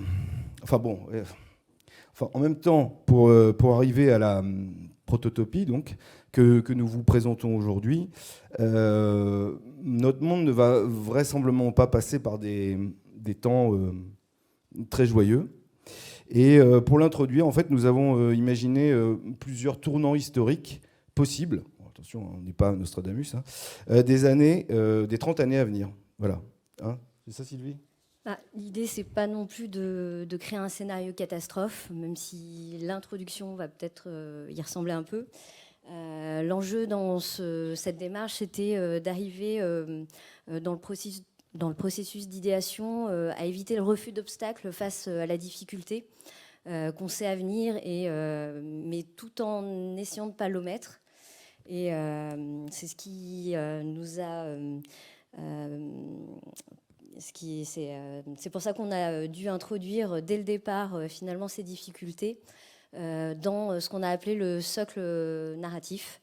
Un peu comme la production d'une série ou de films, ça permet finalement d'installer le synopsis, le cadre de la narration, et ça répond à ces 4 questions, quand, où, quoi et comment. Le quand installe le contexte de la fiction, donc le réchauffement climatique en 2051, notamment avec toutes ces conséquences que sont l'augmentation et l'intensification des sécheresses, des canicules, mais aussi des occurrences pluviales, des inondations, une montée des eaux entraînant le retrait du trait de côte, et puis d'autres conséquences comme l'arrivée de migrants, et là on a fait l'hypothèse de migrants venus du nord de l'Europe, mais également une série d'impacts, différentes crises liées à des pénuries, à de la précarité. Le quoi installe du coup le thème qu'on retrouve à travers toutes les fictions, Ici, le fil conducteur, le fil rouge, c'est le sol. Le sol comme support de développement, mais aussi comme ressource fondamentale à l'avenir, notamment en termes de captation carbone, de biodiversité, d'agriculture, et ainsi de suite. Ici, la question, c'est de se demander comment se décline le sol au regard des différents enjeux à venir, et notamment sous l'influence d'un moment de rupture, mécanisme indispensable de la science-fiction. Et là, on a introduit le zéro artificialisation brute, donc le ZAB. Pour résumer très simplement, c'est une espèce de ZAN++, donc plus aucune artificialisation, plus aucune compensation et un maximum de désimperméabilisation.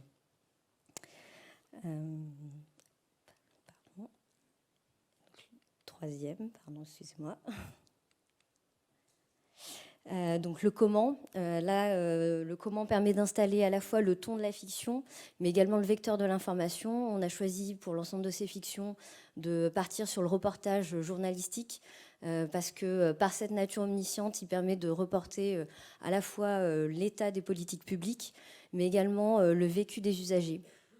Ce qui nous a également intéressé, c'est l'accessibilité du message, à la fois dans l'emploi de divers formats du quotidien, et également leur diversité, parce que la production de cette démarche, elle prend des formes diverses, autant des textes, des récits, des images, des capsules sonores, des murs d'enquête.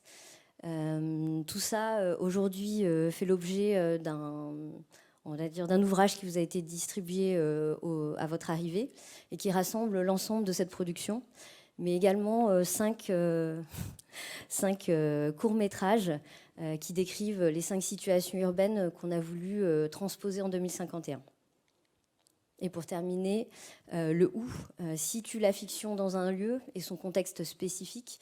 Et donc là, on a choisi forcément notre métropole lilloise, qui, avec 95 communes, concentre à la fois des bourgs ruraux et également des grands centres urbains denses, ce qui fait que le tissu urbain de la métropole est extrêmement diversifié. Et pour finalement retraduire les différentes facettes de cette métropole, on a choisi 5 situations urbaines qui sont à la fois spécifiques de la métropole, significatives en termes d'enjeux aussi pour le territoire. Donc la première situation, donc le village. La métropole étant composée pour moitié d'espaces agricoles et d'espaces naturels, il nous a semblé pertinent d'aborder le village qui illustre finalement la campagne métropolitaine, mais qui questionne également le devenir de la ruralité sur le territoire, et qui est incarné ici par le hameau de Ouémacar. On a également la frange urbaine qui décrit cette limite entre territoire agricole et espace urbanisé. Là, qui est incarné par le quartier du Blanrier à Wattignies, et qui questionne là finalement la coexistence de ces 2 tissus urbains qui aujourd'hui coexistent, mais qui à l'avenir peut-être peuvent aller plus loin. Donc l'eau, oui, bien sûr, l'eau, élément fondateur du territoire, est là abordé par la situation de l'eau et du canal. Donc là, pardon. Ce qui est abordé ici, c'est finalement le rôle et la place de l'eau sur notre territoire métropolitain. La zone commerciale, qui est un tissu un peu caractéristique du périurbain, là qui est incarné par le centre commercial de Ronques et notamment la promenade de Flandre. Là, on vient questionner finalement l'avenir de ces aménagements, notamment face aux potentielles évolutions de nos modèles actuels. Et pour terminer, on aura les centralités historiques et là, l'hypercentre de Lille plus spécifiquement et notamment la Grand Place.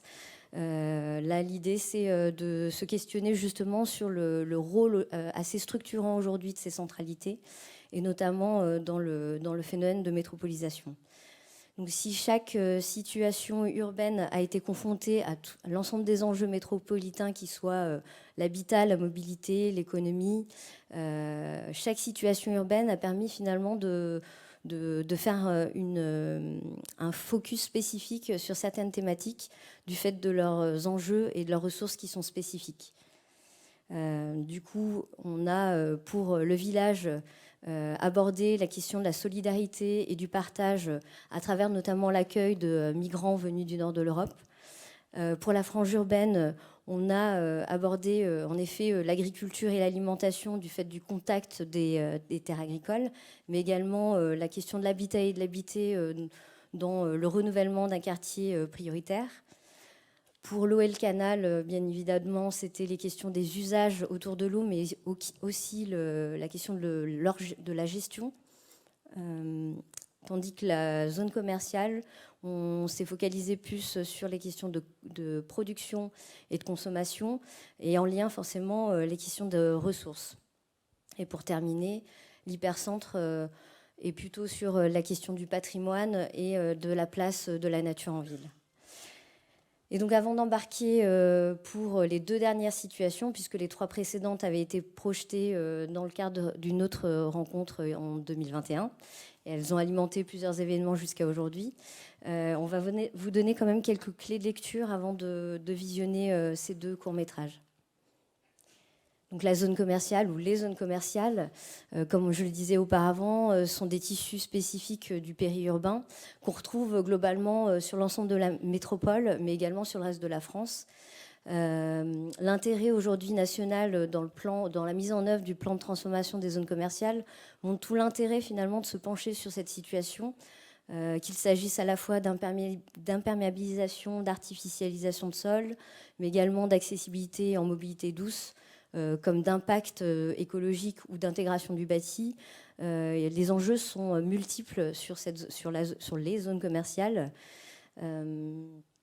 Ici, on a choisi donc le complexe commercial de Ronc, et notamment la promenade de Flandre, qui accueille aujourd'hui, depuis plus de 50 ans, l'hypermarché de Auchan, et qui n'a cessé d'évoluer et de s'agrandir jusqu'à dernièrement la promenade de Flandre. Et donc c'est à partir de ce contexte précis et des spécificités du lieu qu'on a tenté de se lancer dans un exercice de récit territorialisé de l'avenir de ces zones commerciales. Mais je vais laisser Philippe vous en dire un peu plus. Alors, pour chaque situation, il a fallu interroger l'histoire de chaque territoire.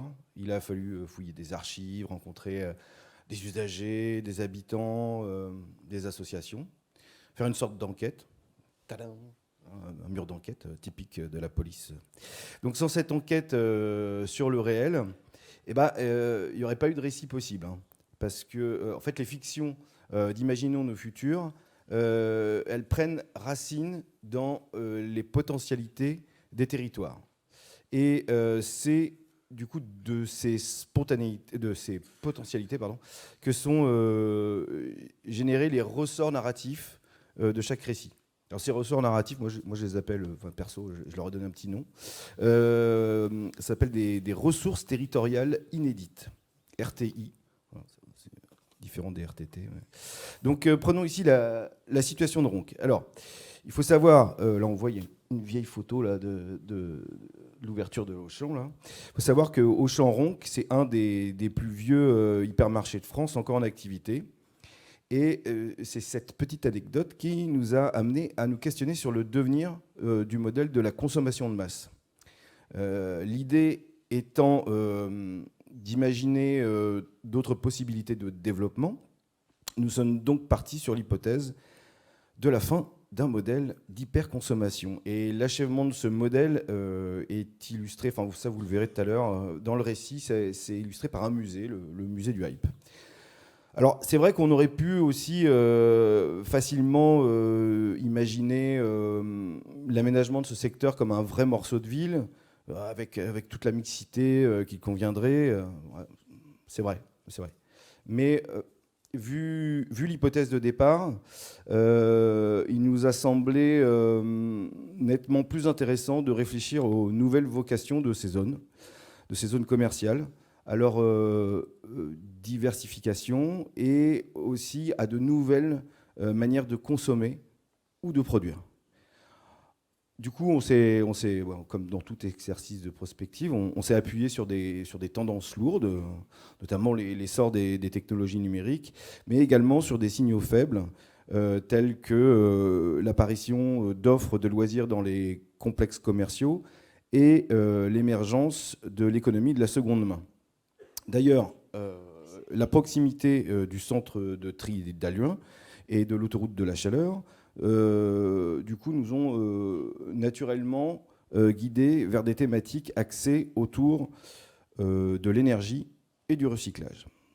Alors, évidemment, ça nous a amené à réfléchir non pas uniquement au modèle de consommation, mais surtout, ça nous a amené à élargir le champ d'action à tout un écosystème. Donc du coup, la consommation, la production, l'approvisionnement, les flux, bref, etc. Il y en a beaucoup. Tout ça pour aborder les questions autour de l'économie circulaire et de l'écologie industrielle. Bon, en gros, ça pourrait durer des heures, donc je vais m'arrêter assez vite. Mais bon, l'idée, c'est par ces 2-3 exemples-là, c'est de vous permettre d'entrevoir la mécanique de réflexion qui a mu cette étude. Il nous faudrait vraiment beaucoup de temps pour tout décrypter. Donc, j'aurais pu parler de la gestion de l'eau, j'aurais pu, parce qu'il y a un ancien marais, la mobilité, parce qu'on n'est pas loin d'une autoroute, et de la frontière belge, et tout ça, et tout ça. Bon, je vais en rester là. Je vais laisser Sylvie introduire la situation de l'île, du coup. Alors, ce que je vous propose, comme on a pris un peu de retard, c'est peut-être de ne pas vous présenter finalement les mêmes mécaniques sur l'hypercentre de l'île, mais plutôt de vous envoyer directement en 2051 pour découvrir, et on pourra réaborder le sujet pendant la séance de questions-réponses. Du coup, je vais peut-être lancer maintenant.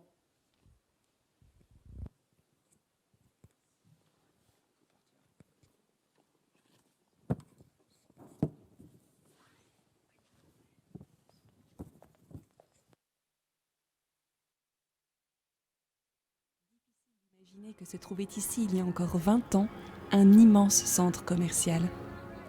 La reconversion est spectaculaire. Ce grand parc regroupe plus d'une dizaine d'activités.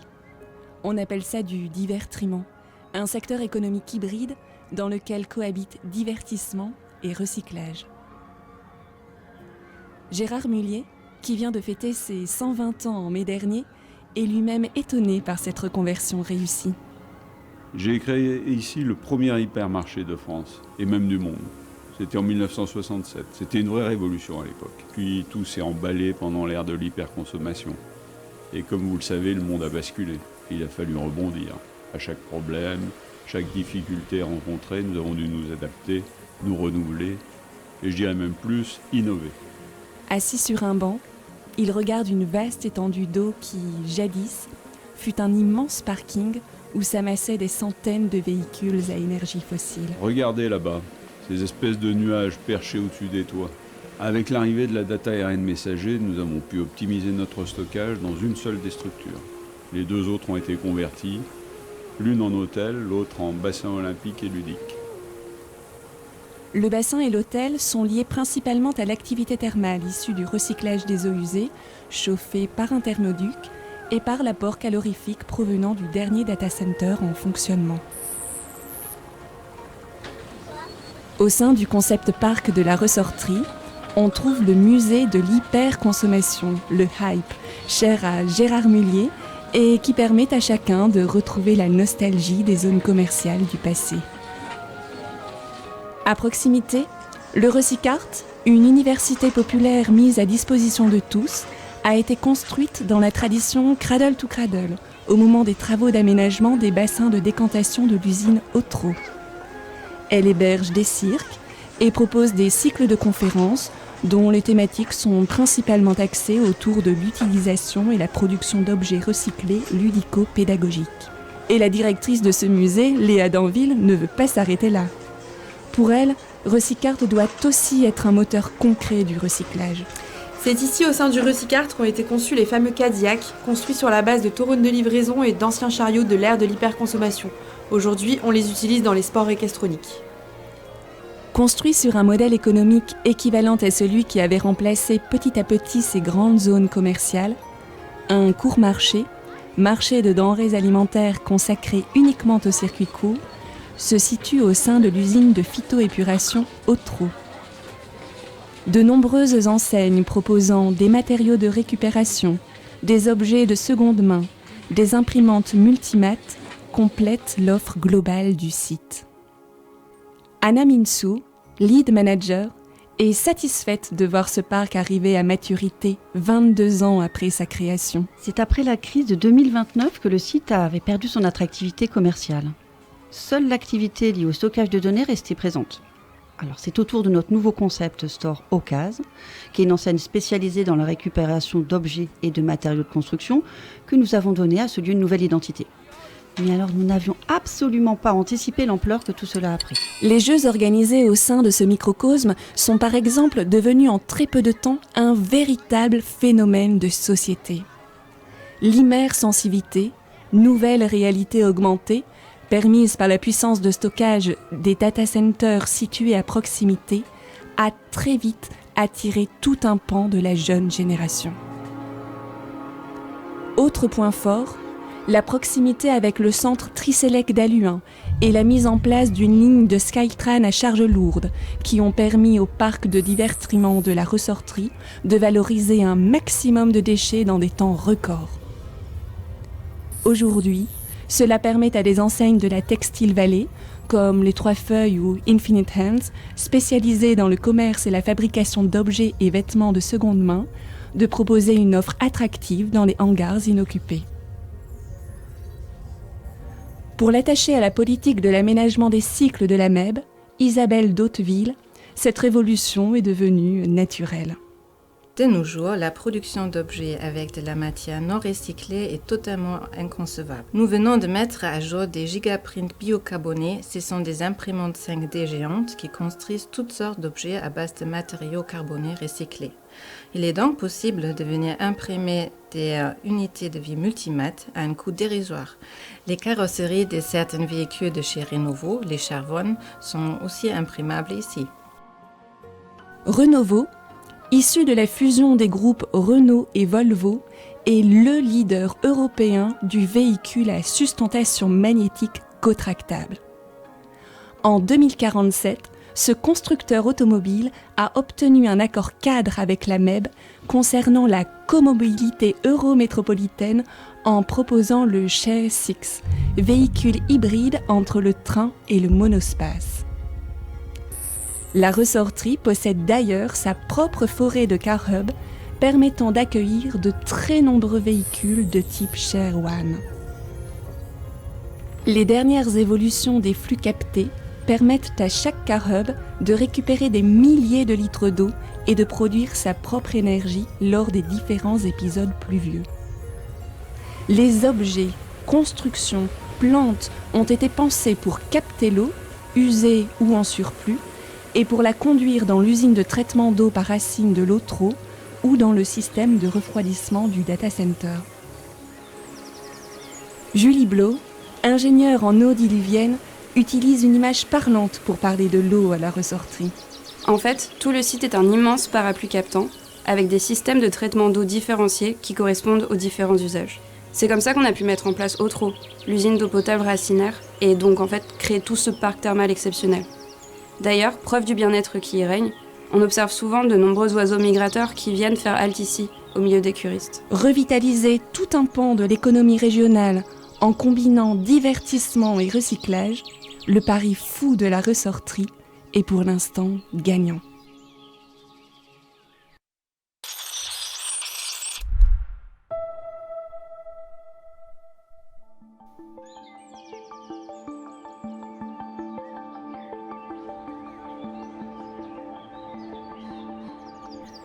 Un parc en lieu et place de l'ancienne Grand Place de Lille. Qui aurait cru cela possible il y a encore 30 ans ?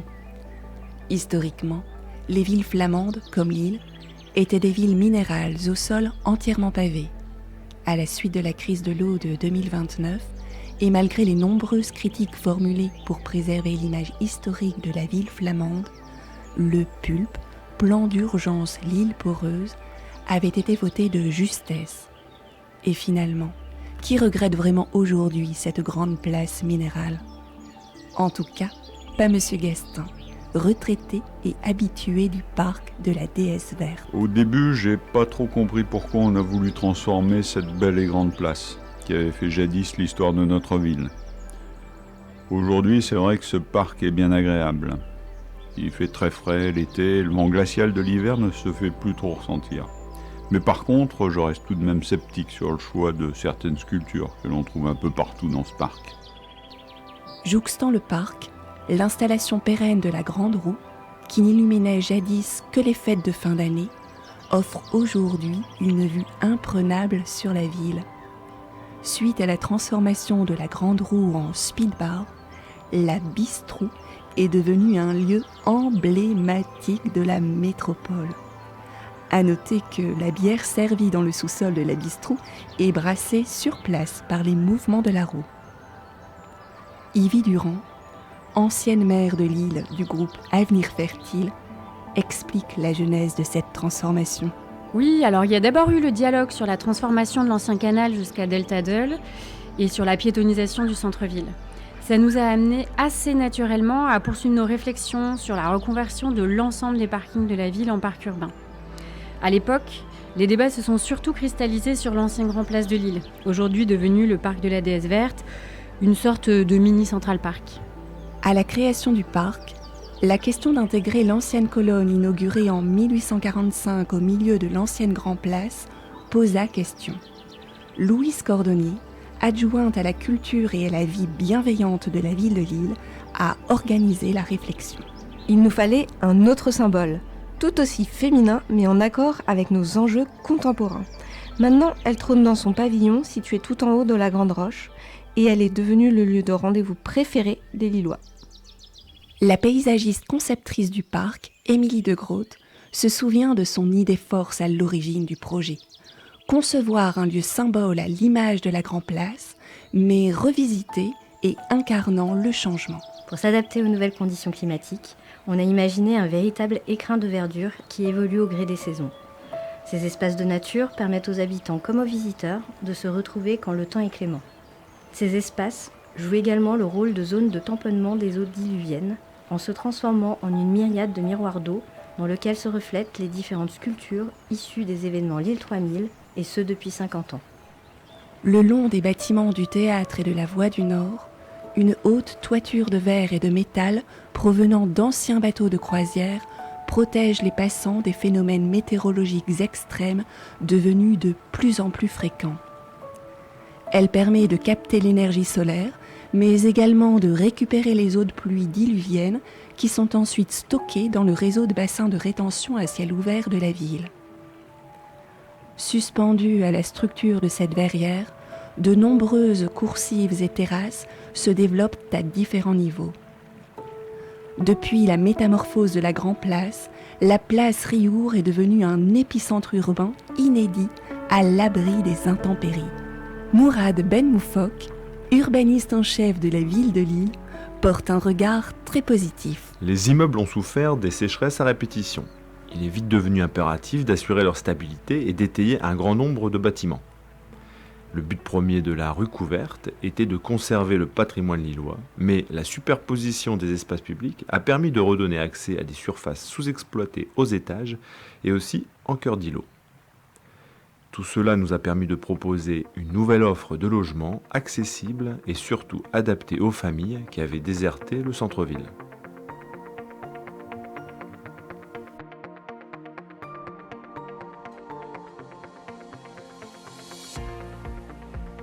Le long du palais Riour, l'étendue végétale est le lieu des fins gourmets. Ici, on vient profiter de l'ambiance festive ou encore goûter en plein air l'incontournable fricadelle d'insectes proposée par les Fous d'Abacus et qui a fait la renommée culinaire et touristique du lieu. Cette immense place se prolonge à l'intérieur du rez-de-chaussée de l'ancien bâti devenu espace public et accueillant une multitude d'événements différents.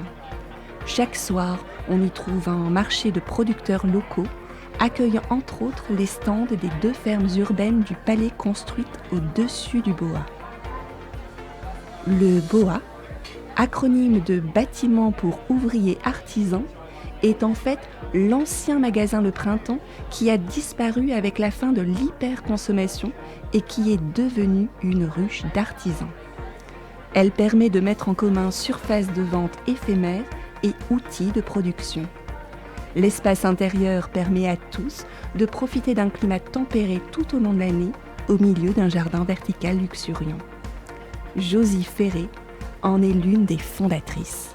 Pour permettre une régulation thermique du lieu, on y a installé des wallers. Donc ce sont des murets thermiques qui contiennent de l'eau de pluie qui est captée par les cratères de nos toitures et qui est régulée par une centrale géothermique. Donc ces wallers permettent aussi d'alimenter les diverses plantations qui sont réparties sur les différents niveaux du bois.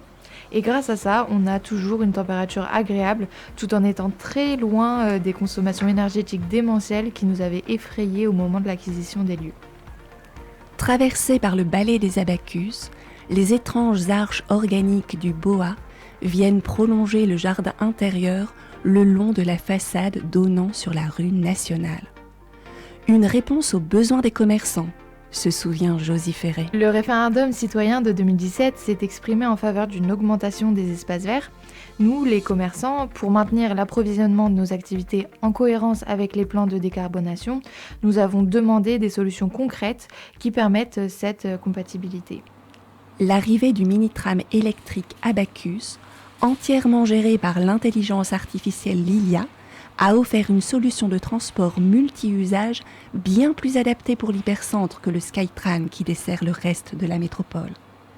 C'est ainsi que le dernier sous-sol de l'ancien parking de la Grand Place a été converti en plateforme logistique pouvant accueillir près d'une 50aine d'Abacus dédiés au dispatch des livraisons des différents commerces du centre-ville. Depuis la toiture du Boa, se glissant entre les deux fermes urbaines du palais, une passerelle en nuages de bois conduit à Babel-Oued. Babel, la nouvelle-née, est un haut lieu d'échange interculturel de nos biorégions. Chapeautée d'une immense éolienne, la tour de Babel-Oued baigne dans un bassin de rétention d'eau à ciel ouvert connecté à l'ancien cours de la Deule. De nombreux lieux de vie viennent ponctuer les alcôves du bas iceberg. Restaurants, bars, lieux de coworking gratuits, librairies. Les niveaux supérieurs accueillent des logements pour des familles, des personnes âgées, des étudiants, des gens de passage. Suivant certaines participations citoyennes, des espaces communs à chaque étage, cuisine, buanderie, deviennent les lieux d'échange et d'entraide intergénérationnelle d'une rare qualité. Ce brassage de vie se retrouve également sur le pont supérieur, venant ainsi profiter d'une vue imprenable sur cette nouvelle canopée qu'offre la ville de Lille.